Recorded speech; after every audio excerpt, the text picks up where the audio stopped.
this computer. There we go. Here we go. Hello, everyone. Thank you so much for joining us today. This is our first Future Meets Present event.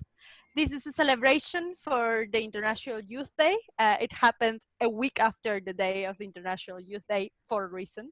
This is also the day that we are celebrating 2 years since we hosted the Y20 in Argentina. Great times those. And today we're going to have something very, very special. On all these conversations that we had before, we were talking a little bit about how life has changed in the last few months. No need to mention why, because we're all very aware of what is going on in the world. So we wanted to bring, of course, an online virtual meeting, but with a spice of some new things that we can do with it. Basically, what about thinking of what the world is going to look like after we overcome this pandemic? And what is the role of youth in that world of post-pandemic? And also, what are the things that we need to stop talking about and start actually doing? And what are the topics that we should push into the agenda? So the first topic that I want to bring into, it's going to be about young people as employers. What are they doing different? What are the things that we can learn from older employers? What are the things that both can do complementary? What are the things that we need to take into account? What is a decent job for young people? And how many stakeholders do we have to bring into the conversation to make that happen? Because we really need a recovery that takes into account a lot of aspects, not just money in our pockets.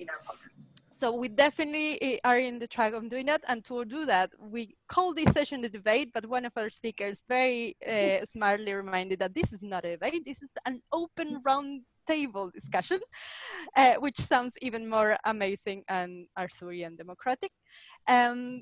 I'm going to give space to everyone to speak, but first remember that we're going to be tweeting and doing everything here. I try to do this all the time, but I look ghostly. This is Future Meets Present. We're going to be on the social media. Just tweet and tag us and just join the conversation. The methodology of this conversation based on what ADOS does. We love interactivity. We love the amazing intimacy that can be created from people that are in very different countries in the world right now. So please join whenever you want to join. I'm going to be following the chat and allowing people to speak in different moments. We're going to have 2 speakers, some audience questions and discussion, and then 2 more speakers and more discussion. The idea is that we start a debate that is not yet very widespread, so we need to bring this forward. And we're going to also be graphic recording everything that is going to be said, so we can share ideas are transformed into drawings and beautiful things. So that's going to be a new step. And with no further ado, let me introduce to Peter Lowy, who's going to be our moderator. He is part of the United Nations Childhood and Youth Major Group on Childhood and Youth. And he is the global focal point for SDG 8, which is all about decent work and economic growth. So with no further ado, I'm going to disappear from here. And just, again, if you want to speak, just raise your hand and I'm going to keep the list of potential people. This is for the audience as well. If you want to say something, just raise up your hand and we're going to keep the list. And here we are. It's all of you for you guys. I had a very nice discussion. Looking forward to hear. Hello, everyone. Welcome. Thank you for joining. As your moderator, my job is great because I get to do very little. I let everyone else do all of the talking and I just take notes and I ask questions about them. But as Lou said, my name is Peter. I have been engaging very, very closely in the UN sector over the UN sphere over the years. Most recently, the last 2 on decent jobs for youth. Decent work does have an accepted UN definition, and maybe we will touch on that at some part in the discussion today, but of course that definition changes over time and maybe young people have a different understanding of it and maybe a corporation has a different understanding than an entrepreneur. And as long as it hits the 4 consistent pillars, that's decent work. And maybe we can expand on those and I hope that this is an opportunity to do so. That's about all you'll hear from me, except for some maybe pointed questions to kind of keep each of our speakers' accountabilities. But we have four great speakers, so I'm just going to jump right in and introduce the four of them. First, and I know that we will go two and two, but I'm going to introduce all four of them now so that I can get out of your way and you can look at people who are far better looking than I am. So, without further ado, we're going to start with Ryan Hersava.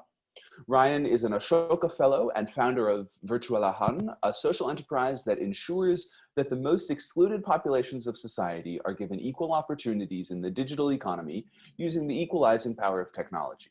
He is the first Filipino to receive the Inspired Leadership Award, previously given to Sir Richard Branson and Melinda Gates.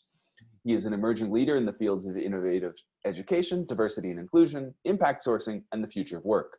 Coming from a humble background in Sultan Kudarat province, he is committed to creating a systemic change through Virtualahan to get people out of poverty using empathy and technology. Ryan, I've been reading your bio. I hope you've waved to everyone so they know who you are. We will also be joined by Lena Drulli, founder of Dafero. Lena founded and is currently running Dafero, a social enterprise supporting vulnerable women, such as refugees and former trafficking victims, through life skills and workplace training. Dafero has won dozens of awards, grants, and incubators, including but not limited to the Eunice and Youth Social Entrepreneurship Fellowship, the G20 Global Innovation Warehouse, is a current Halcyon Opportunity Fellow, a Miller Center for Social Entrepreneurship awardee, and won the $20,000 Her Impact Pitch competition from the Ford Foundation. That's more money than I have made this year, Lena. That is awesome, and you're doing cooler things too. We are also joined today by Santiago Monsejur, the talent development manager at Nestle, who says, "Hi, my name is Santiago Monsejur. I currently work as talent and development manager at Nestle for the Plata region, which is Argentina, Paraguay, and Uruguay. I am married to Dolores and the proud father of Luisa. I'm passionate about everything related to technology, innovation, human behavior, and education. I try to bring all of my passions to my day-to-day work in order to impact the way we learn and the way we adapt to new challenges." I hope you've waved as well. And last but not least, we are joined by Camila Eisenberg. She is a consulting senior manager based out of Buenos Aires. She is the client account lead for a variety of utilities clients in LATAM. She joined Accenture 10 years ago. She has been leading process transformation projects assigned to a variety of industries. She has experience working in projects globally related to system implementation, cultural transformation, change management, innovation, and security delivery. Now, that's not a mouthful. I don't know what is. Camila has labor relations degree from Buenos Aires University with a master's in business administration from UTDT, which is Universidad, I'm not actually sure. Camila? UTDT? The Della Universidad, down here in Argentina, Buenos Aires. She has also worked since 2008 on an NGO dedicated to education and labor integration programs. So, if you aren't starstruck by our four panel today, we'd like to go ahead, since we are going to do 2 and 2. Maybe let's do one entrepreneur and one corporate. What happens when young people have the opportunity to become employers is kind of the big question. And let's start with one of our employers and then see how that differs. Ryan, Lena, one of you want to take the floor on that?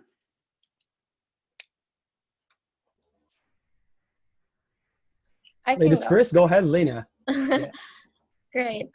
So just as a background, Dafero, we are in the world of food manufacturing. So we make healthy foods, and through the process of making these healthy foods, we not only employ vulnerable women, giving them very often their first formal job, but then we also use part of the sales from the foods to create high-tech, high-scale programs that others can use as well throughout the world. Now, as you mentioned, what's the difference with youth employment? Well, I speak on my own personal journey. I basically went from being in the workforce for 1.5 years to actually being somebody who employs others. And that while being with people and interacting is natural, that leap of being a manager and suddenly having certain dynamics change was very foreign and different. Also, the population of people we work with is particular. Everyone has a vulnerable background. Mostly we work with refugee and trafficked women, and that is why we also expanded into tech and education, because in the process of employing uh, these populations, we thought that if you just give someone a job, they will have a good opportunity. It's a built-in community. You basically have the first really formal inserts of a community and support while you're making an income for yourself and your family. It turned out that that was not enough. Most of the people that came to us had a huge skills mismatch. Either the training sometimes took 3 times as longer. There were things that did not come natural, and there are other things that we take often for granted. Things like understanding how the banking system works in a new place, how transportation works, how culture and customs work. So in the process of employing people, we found that they didn't just need a job. They needed help in understanding what's the difference between a savings and a bank account, why they needed their own, and we could not transfer their wage to their husband's bank account. We had to teach various courses on nutrition and health. There were some cultural barriers, such as think there are in certain places when it rains, you don't leave the house, and it's okay to call in and say, I'm not going to work, for various reasons. Either there's a history of landslide or it's more risky. Where we operated in the US, that's not really the case. We can still go out. So there was this type of very small cultural retraining that had to happen over and over again. And most of the people we work with are mothers, so they don't have time to just go out and take more classes and understand things better. So what we did is do all of this training mobile based. We did an internal training program, which the women we work with can take on their cell phones to and from work. That program was so interesting that other NGOs liked it as well. And so basically we open sourced our entire training program so that any SME, any large company, any NGO that wants to do capacity building can take on our content and use it for themselves. And now we are actually co-creating courses with fellow organizations. And so what I would say is, perhaps as youth, we're more used to sharing. We're more used to having things out in the open. We're used to open source code. We're used to companies. Harry's is a company that became viral, and they open sourced all their marketing code. Similarly to us, we've open sourced not only all of our internal training program and education, we give it for free to any organization that needs it. And I think that that's the difference with youth employers. We believe in the ecosystem. We believe that if you give, you'll get so much more.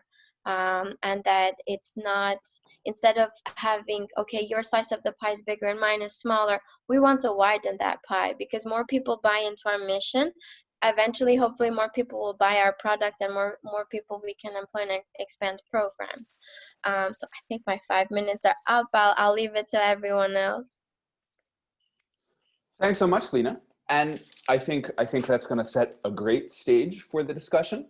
And by comparison, before we get to any audience questions about that, building off of the food industry, I think, or sticking with the food industry, excuse me, how about we go to Santiago and see how we can have the little guy taking on the giant, David and Goliath over here with Lina and Santiago. Santiago, floor is yours. Thank you very much, Peter. I loved this that Lina was saying about the younger generation and the openness of younger generations in the workforce.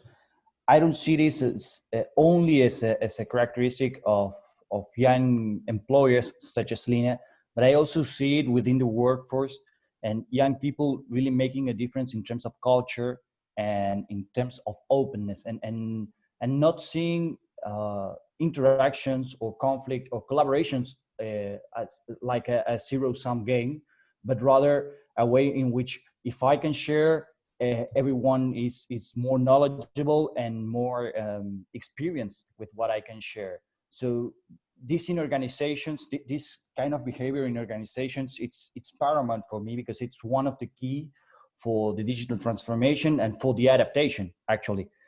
Trying to move from a more hierarchical way of working to a more more like yes, holacracy ways of working, right?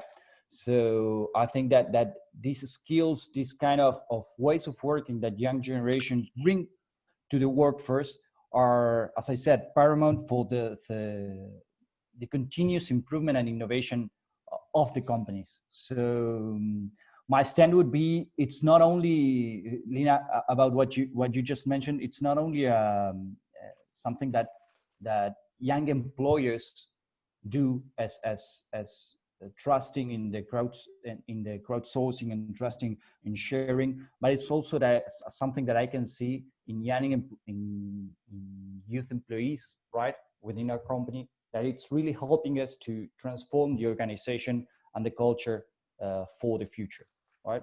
So that would be my stand, and one thing that I wanted to share, Lina. So thank you very much for sharing.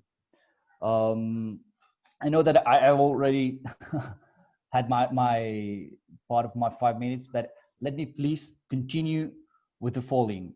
One of the things that it's going to be key, or that it's key in terms of young people and the workforce, has to do with the mismatch of skills that Lina just mentioned, right? So at least here in Argentina, where I work, and in Uruguay and Paraguay, we're having this kind of mismatch between the two, between what the workforce need and what the what the youth brings to work, right? And this mismatch, it's clearly more, the gap is bigger within vulnerable communities. So Ryan, when I research your work, I'm definitely going to contact you and see how you're working, because one of the things that I think that it's key for the future, it has to do with leveraging on the digital capabilities, right? Let me take an example for about Argentina, just 1 second, where we have, for the vulnerable population, less than 40% of students have internet broadband connection in their houses. So imagine the impact that this will have a year from now, when we had just all schools going digital, all the homework going digital. This will have a huge impact in the future, and the mismatch between what the workforce needs and what young people bring to work would be bigger in these communities that are the most vulnerable. So I think that that's the other part that I would focus on, or I would like to focus on during this panel, right? So the bright side, that's all the skills, the openness, and the energy and openness that young people bring to the workforce. But the other part, it's what we have to work in terms of reducing this gap and this mismatch, particularly given the current context of this digitalization that will make the gap bigger in some communities. Thanks so much. I mean, I think both of you touched on something, and since I don't see any hands up in the chat yet, I think the first question will come from me, and then hopefully everyone else will kind of feel inspired to ask the question. But both of you mentioned the skills mismatch. And that's a term that's thrown around a lot. But one thing that a number of young people have expressed or I've heard young people express over my 2 years traveling the world doing this, is that what if we reframe the question? It's not a skills mismatch, it's a jobs mismatch. Why are we forcing young people to learn the skills that big companies want them to have, instead of forcing the big companies to change to adapt to the skills that young people already have? There's this, yeah, young people, you should go out and find your passion and learn what you want, but we're not going to give you a job. So there is, this is a thing that's really talking about. I've seen Camila nodding and smiling and adding a little bit of joy to the discussion. You know, that's something that I would really love to hear about. But is that something that's ever come up in your work? You know, I feel like, Lena, you probably have more flexibility to if you have a young woman who comes in from, if you have a young woman who comes in having been a refugee, and she said, or who is a refugee, and says, you know, I actually have this one skill, is there some way that we can make it work? You might have a bit more flexibility to integrate that than maybe Nestle as a whole. But have you ever looked at rephrasing that before? Reframing, it's not a skills mismatch, it's a jobs mismatch? Well, I think there are two things in that. On the one hand, I would say actually smaller employers have a harder time because you have less money and people to be able to go in there and really help some or sponsor someone to go through the training. So to be honest, if when I speak with my peers in the food industry and others, it's very hard. And they want to because it's a more personal relationship. The founder is usually in the same place every day with everyone else, and they have the willingness to do it, but without some sort of, you know, PPP government sponsorship that offers a voucher for a small startup, or some a partnership with an NGO. There's the willingness 100%. The capability is very hard. Yeah. Specifically in the food industry, cash flow is so low, and Right. you give and you hope to get it back in 3 months if you're lucky. Um, and then there's the other aspect of it is, what are the technical aspects of a job that are needed to have to run it safely? We're in food. We cannot be flexible if someone does not follow the safety protocol of maintaining heat, and we cannot be flexible if someone does not put their gloves on and then touches their eye and then touches the food, because that missing of training, and really the skill there is the attention to detail and remembering that this is a very serious, important process, because somewhere down the line you can actually kill someone Right. if they eat spoiled food. On the flip side, the women, many women we work with, again, did not have a bank account, were asked to be paid in cash, or to have that money that their name is on the contract, to have that name transferred to their husband's account.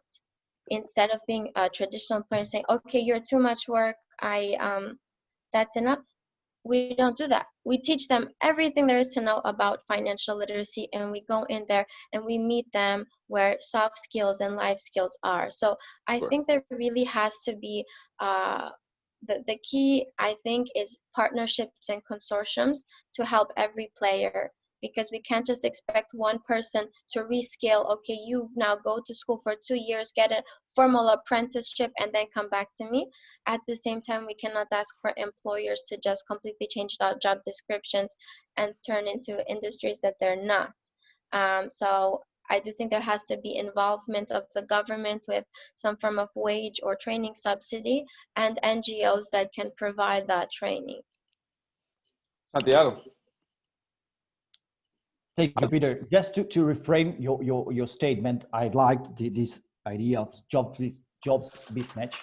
What I would argue is that we as a company have to work with the culture mismatch. And in that aspect, yeah, we have to change as companies to really incorporate young people and change the ways we work, and the culture of the organization be more diverse, more inclusive, right?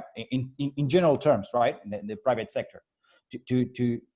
To have these young people in the workforce. But in terms of skills and some hard skills, as Lena said, I would still be based on my opinion of, no, there are certain skills that you have to acquire. I think we have to change in terms, or the private sector has to change in some ways in terms of culture. So yeah, I think that there's a mismatch and we have to work on that. But also in some aspects, I think that young people there's not a mismatch, but they are tremendous advantaged in terms of the skills that they bring to a workforce also. So it's not always the case of this mismatch of skills, but as I said earlier, and as Ryan sure knows a lot about, it's the mismatch in vulnerable populations, right? So that would be. Camila, I see you kind of raising your hand. I just want to compliment, hey everyone, for joining. It's a real pleasure to have this group over here, and I'm really engage you and encourage you to really open the mic and ask questions, because this is like we are all learning by discussing. So thanks for joining. I just want to compliment what Santiago and Lina were saying, and I think that this job mismatch, it's an actual opportunity, because if we think just on the, I mean, we do have a reskilling challenge, and I'll speak later about our specific challenge being a consulting firm with 500,000 people, like really 500,000 people. I'll talk about that later. But at the end of the day, the opportunity of when we say, okay, we have young people with new interests, and that should be an enabler to create new opportunity, new capabilities, new offerings within the companies. So instead of saying we do have a skills gap, but in some cases, and I will agree, in some industries is more difficult than in others, we have an opportunity when we think on job mismatch to create new offerings, to create new opportunity, to create new value for our clients. So I have a variety of groups that I lead down in Accenture.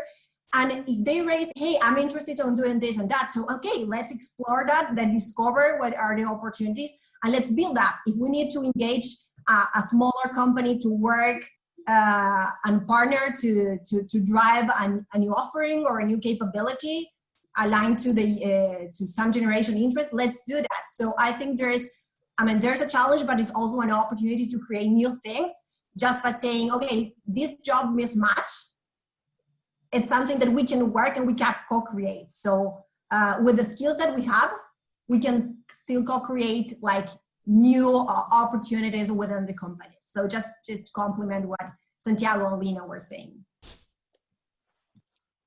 Thanks a lot, Camila. And someone just raised their hand, and now I'm trying to find them in the chat. Was that Ryan? Ryan. Ryan. All right, Ryan, go for it. Yes, good evening and happy International Youth Day, everybody. I have a different opinion between job mismatch and skills mismatch. I think what we should really focus on is how can both employers and employees alike can actually adapt to the fast changing and like the evolution of jobs that we are seeing right now. I was in a session earlier with undergrad students of UTDT, and they asked me the question into what does future of work really means, and how can we actually future-proof young people with that. And I think employers and employees should really focus on understanding how the nature of jobs are actually evolving and adapt to the nature of how this job should evolve. And I'm thinking about that the future of work is remote. It can withstand pandemic, it can withstand typhoons, earthquake, with all of this like uncertainties we are facing, and a lot of things that I mean the world is experiencing a lot of things. The most important thing for survival is if you can still be economically productive amidst all this, and meaning actually having a job. So more than job mismatch or skills mismatch, I think we should be more mindful about the evolution of the job market itself. Thanks a lot. So I will kind of jump on something you said. You know, the future of work is remote. Is something you said. The future of some work is remote. Since the start of the pandemic, I've actually taken up a job at my local hardware store as an essential worker. And my job cannot be done remote. My job is physically cutting things, building things, repairing things, sorting screws for people, putting cleaning supplies on the shelf because people need those things. I mean, there's a big discussion on now that we only have, you know, for a period in the lockdown, only essential businesses were allowed to be open, right? But all of the economies of the world still collapsed. So we do also have to address the issue that we have a lot of jobs in the world that are not essential to our success, and we have an economic system that collapses when we only go to essential. So we do also have to, is it a jobs mismatch or a skills mismatch? I loved Santiago's idea of a culture mismatch, but we also have a systems mismatch. We have a system that is designed around things that are not essential. So that's my little, well, what are we going to do about that? I am going to go through the chat, because not that I don't love talking to the four of you, but it was, we did want to try and engage people. And then we can also go back to Camila and Ryan's original opportunities to say something if no one wants to jump in. Anyone? You hear something you like, you hear something you didn't like. We want this to be open, and I think Lou even said democratic at one point, or more democratic than usual. But of course, if any of the four of you has a direct response, feel free to just keep chatting away.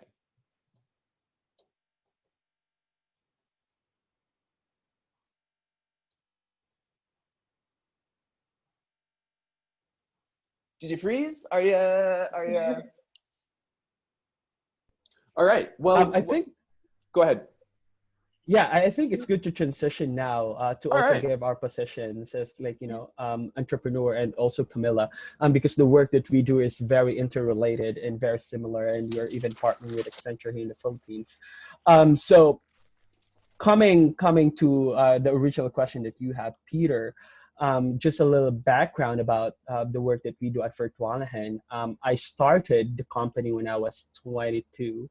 And if you are in an Asian culture, not a lot of people will take you seriously from that. And I started it for the very reason that I got socially excluded in the workplace, meaning nobody decided to employ me because I have a chronic medical condition, which is considered to be an HR liability in countries like the Philippines.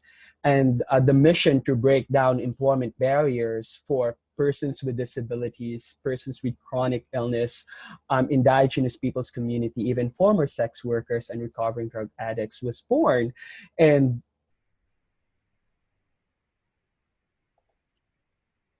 You all right? I think we're losing you, Ryan. Yeah, we lost him. Oh. Ryan, hi. Again. I think he's back. You're mute. Oh yeah, I think Zoom just froze on me. But yes, breaking down employment barriers for the most disadvantaged people was born, and the impact formula that we built around it um, is evolving upon the two main root causes of the problem. Number one is like our education system cannot keep up to the growing demand in the job market, but it is also not designed to cater to people who needs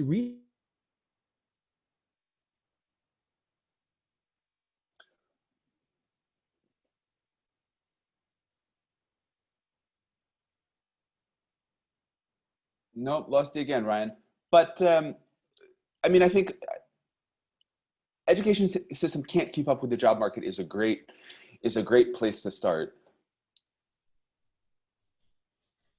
Sorry, Ryan, your Lost you again? microphone is mute. Yeah, sorry. Something happened with your Oh. connection. It just dropped again. Sorry. Oh, okay. I don't know what happened.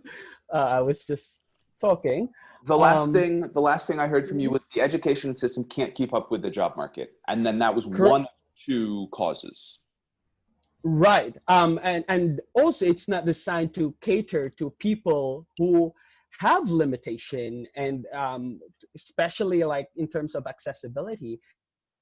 And so when the question is like, why there are not a lot of persons with disability in the job market?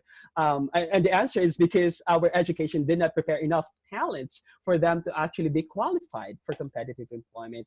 And the second root cause of the problem is that companies, employers, do not have the confidence to actually employ these people, even if they have the will and even if they actually have the empathy. And that is because of an outdated labor practice that has been going on for a generation, that what Peter earlier said, there is a systemic like mismatch that is attached to it.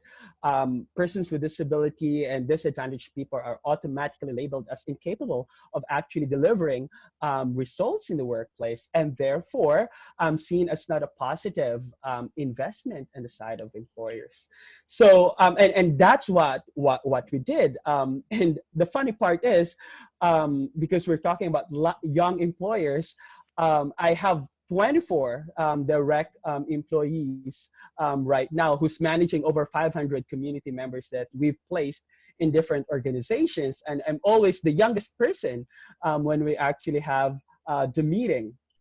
And this dynamics also needs to be addressed. There is this issue of ableism, but there's this issue of ageism as well. The reason why young employers are prevented from actually creating more jobs is that because the notion that we do not have the experience, that we do not have like sufficient knowledge of the industry yet, and we are already marginalized with the systemic discrimination and workplace exclusion that I was talking earlier, caused by those two main root causes, but then further marginalized because we are young people. Absolutely. I like those 2 points, and I love the outdated labor practice. Camila, do you want to build off of that?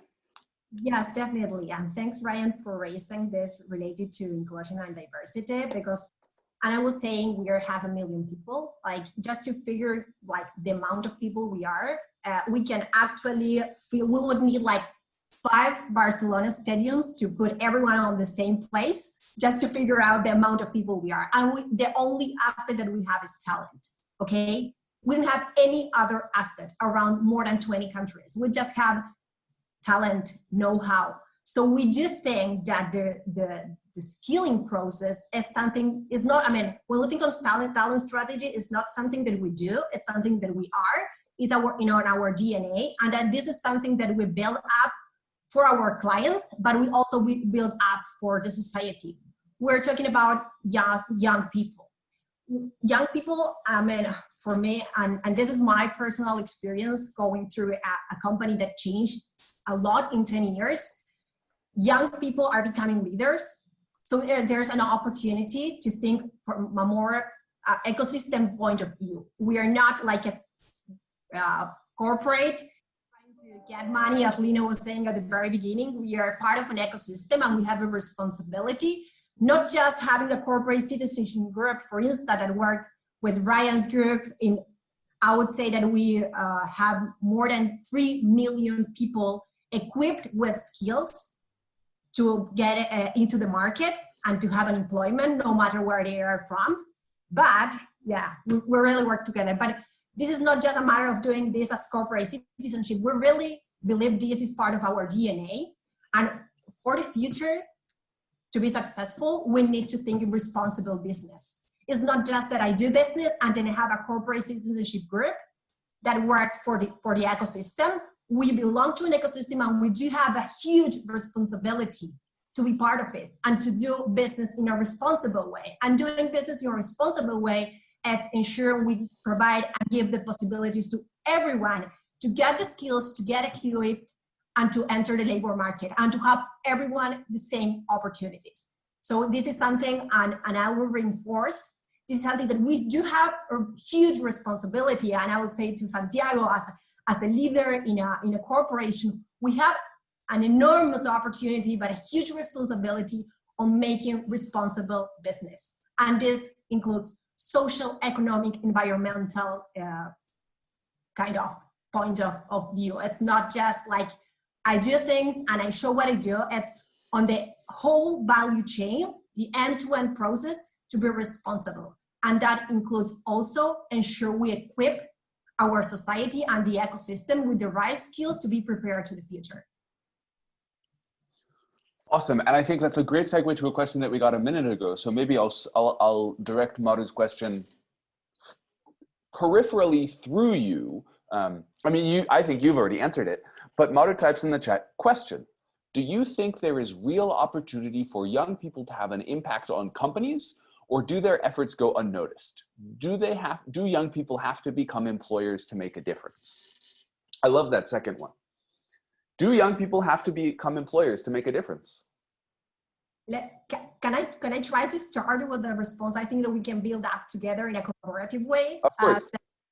I would say that in every single position you take, you have the opportunity to create a more inclusive future. So the future of work is today, is now, and the future is inclusive. So even if you are an employer or you work within a company on a leadership role or as an entry level, from your position, you should have the opportunity to impact the ecosystem and the environment you're working on. So our responsibility as leader in big corporations is to provide to everyone the opportunity to create value and to really impact in the future. So I definitely see there's an opportunity for young people, but you don't need to become literally an employer to open opportunities to everyone. I mean, every time you take a decision or you co-create a solution with a peer and you work in a collaborative way, you are definitely contributing to make a difference. Awesome. Awesome. I mean, Ryan, I saw you waving, but I think it'd also be good to hear, yes. So go ahead, Ryan, and then Lina and Santiago, if you also want to touch on that. Yes, very quickly. To the second question, yes, if you want to create direct impact to the lives of people, if you are an employer, you have the control. But also inside a big organization, one thing I already appreciate is that they are investing with what they call entrepreneurs that are actually job creators within organization. And I think more and more companies should actually embrace that type of culture in enabling young people to become leaders within the organizations and create job within a bigger system. Let me add, Ryan, on top of that, I mean, innovation is key for transforming the future. And speaking from a huge company, we call it like it's an elephant, like how you move that up. The only way to actually move and make the difference is to partner with the right people, or acquiring new companies with another dynamic and incorporate new skills, or partnering with others to make the difference. So in there's a huge amount of opportunity for us as companies. Santiago, and then I want to ask one question to Lina. Thanks. I would like to build on Maru's question. I think that yes, it depends. It really depends on the organization.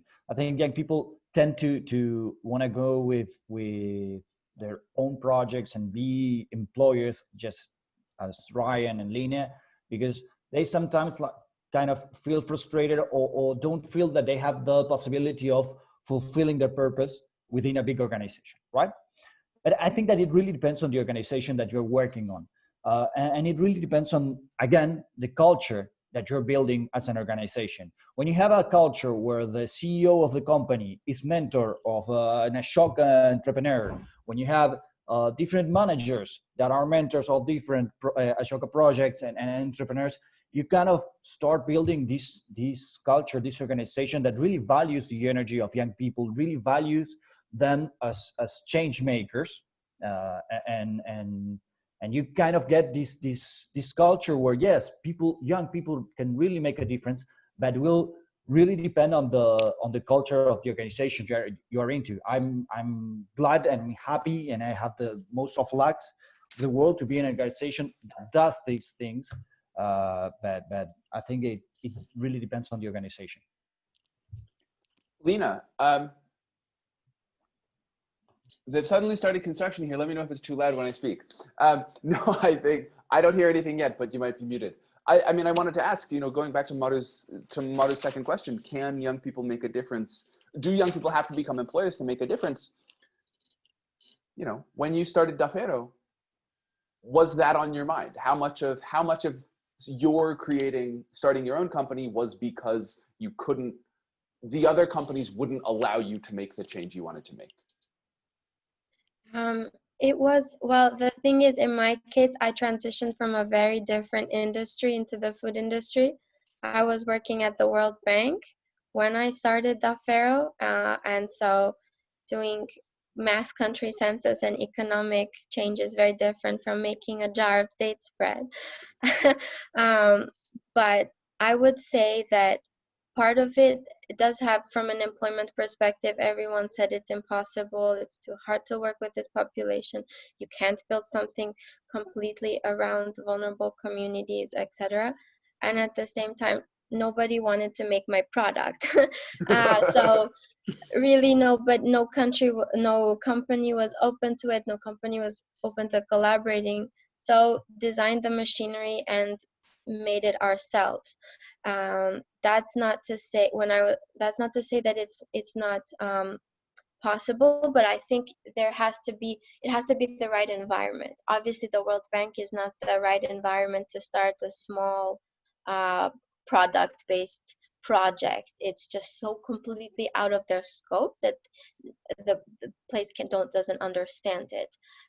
Same time, I live a stone's throw away from Nestle. They're on the other side of the bridge. Their HQ is in in Virginia right now, and I've heard really incredible stories of what they're doing with innovative packaging and collaborating with smaller companies, as well as younger, very bright engineers with absolutely no business background who have developed algae-based packaging that works with foods that are very, very difficult to find any type of sustainable packaging.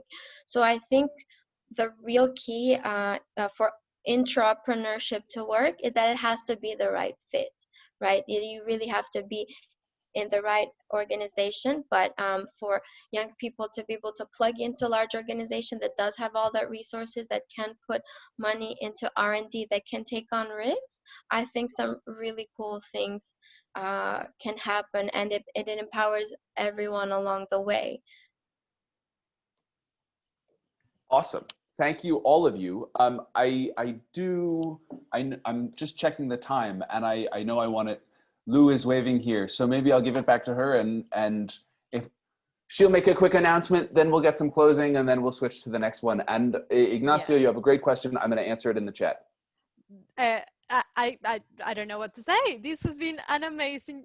This is literally what we wanted. It's like wanted actually some, spice, and stop preaching to the chorus. We need to start talking about these things because these are important. It's like, is the future going to be inclusive? Yes. How are we going to do this? What are the first steps? Where do we find all these things? So thank you so much for being here. Thank you everyone in the audience for staying with us. We need to start closing this because there's going to be a next session now. The link for the next session is in the Think link. So I don't know if you have been in that wonderful 360 space. Just have to float around and find the next session, and it's going to have there the link for what's going to happen now about youth advocacy, and also the link for the following session that is going to be an interactive and it's going to have lots of fun and games. But that's all for me from the housekeeping section. Make sure that you manage to connect with other people. I think we're going to have some open spaces to chat with the speakers. If you want to connect with them and the speakers are okay with it, we can connect you and keep the discussion going, because that's what we need to do. We need to keep talking about these things. And I will allow you, Peter, 2 more minutes, and then we need to close it, okay? All right. Well then, Ignacio asked a great question, and I did just answer it in the chat. But because I'm not supposed to be, I'm not a speaker. I'm not gonna. I gave my personal opinion in there. But in the last 2 minutes, do the 4 of you, does anyone have anything that didn't get touched on? We talked about all of these big topics, but they're absolutely. I just gotta say this one thing. Santiago. Yeah, I have 2 thoughts building up on your comment, Peter, and something, Brian. You said that we went to an essential economy and it collapsed. What about if we broaden our sense of what is essential? And it has to do with Camila said about having responsible business. What about if if keeping forests alive is essential? What about if maintaining communities and building communities is an essential job, and we change our mindset and stop thinking of things as essential and start bringing other things as essential? I think that this will make a better economy. And building on Ryan's comment that education cannot keep the rhythm of innovation, I agree 100%. I work in training in my company. One of the jobs I do is training. And in terms of going to a university and asking them to deliver some content, you already have the content because people innovate daily in your company. And I think that we have to do this with the NGOs and young students and youth to keep on building this future of work together. So I agree with you. Thank you, Ryan. And let me add on top of what Santiago was saying, like for me, like the future is working with purpose. So at the end of the day, working with purpose will consider as Santiago, for instance, was saying, like creating what is essential. I mean, what we need to take care of in the future to make sure that we are successful, that we provide opportunities to everyone. That is one thing, like working with purpose and having a broader vision on what is essential and what we need to take care of. And the second thing related to the education and important to my hat with an Accenture, I lead an NGO down here in Buenos Aires, literally in one of the an unprivileged village. And it's a huge, huge challenge to actually put together what education needs to fulfill and what it actually fulfills in countries specifically where education is contention, is the place where they have lunch, is the place where they can receive a hug, not now in the COVID, but so education is much more than hard skills. So we really need to rethink the education strategy for the future to make sure that we prepare people to live in this new normal, never normal. So Great. On that note, we're out. Thank you so much for being here. Let's clap everyone. And I just posted the link for the next session. See you there in 2 minutes, 1 minute now. Have a lovely rest of the day. Bye. Thank you so much. No. Thank you, don't mute. everybody. thank you. Thank you. This is so fun. Thank you. Stay healthy and safe. Thank you. Let's keep in touch. Yes. Stay safe.